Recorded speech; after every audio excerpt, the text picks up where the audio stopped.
Hey everyone, welcome back to AI Quest with Sham. Today we are diving into a really cool feature that can help you save both time and money when using GPT models. It's called prompt caching. Let's start by understanding what prompt caching is. Essentially, when you send a prompt to a GPT model, it processes that input to generate a response. Now, what if you are reusing the same prompt or a part of it multiple times? For example, if you are working with Anthropic's contextual retrieval approach, you need to process the same document repeatedly, breaking it into smaller chunks. Instead of recalculating everything from scratch each time, prompt caching stores these responses temporarily, allowing the model to reuse them later. This significantly reduces both API cost and processing time. This is especially helpful when you are working with long or repetitive prompts, whether it's coding assistant, content creation, contextual retrieval, or chatbot services.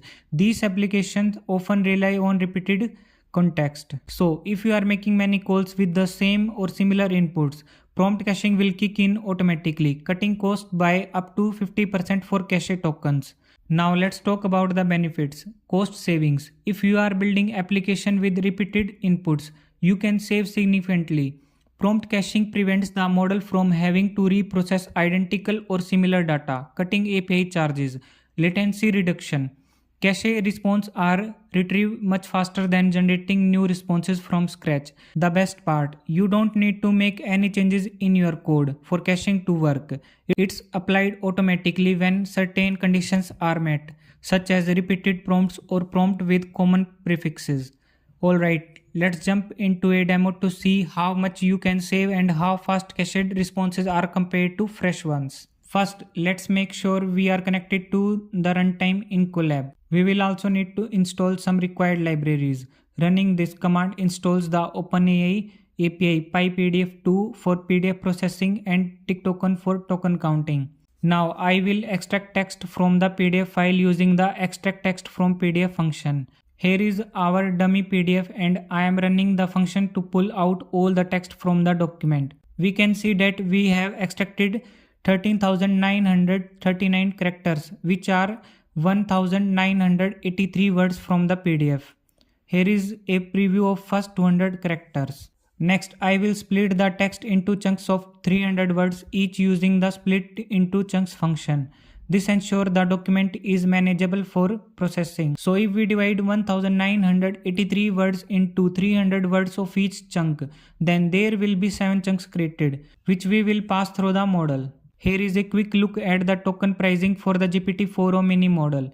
These rates will help us compare cost with and without prompt caching. We will use this function to count the number of tokens in each prompt before sending them to the API. Now I will connect my OpenAI API key from the environment in Colab. This key will be used to make API calls. This is where the main logic happens. Using the create contextual embedding function, we will pass the whole document as a system prompt to maximize cache token uses. This helps us reduce the cost significantly. Within this function, we are calling OpenAI query, which takes two arguments, the system prompt, which is the entire document, and the user prompt, that is a chunk of text. By storing the full document in the system prompt, we ensure that the model uses cached tokens wherever possible. As we process each chunk, we can see the number of prompt tokens used, how many of these were cached, and the final cost with and without caching. Finally, here is the breakdown. Total cost with caching $0.001985. Total cost without caching $0.003355. Saving from caching $0.001371. And the percentage saving is 40.85%. This shows how using the full document in the system prompt can lead to significantly cost reduction up to 40% in this case. Now let's take a quick look at the pricing for using GPT models with and without prompt caching. As you can see, the cost difference is significantly for models like GPT-4o and GPT-4o mini. Uncached tokens are priced higher, while cached tokens offer a 50% discount. That's how prompt caching can help you save both time and money when working with GPT models. Thanks for watching. If you found this video helpful, make sure to like, subscribe and hit the bell icon to stay updated with the latest in AI. See you in the next video, and until then, stay healthy and keep exploring AI.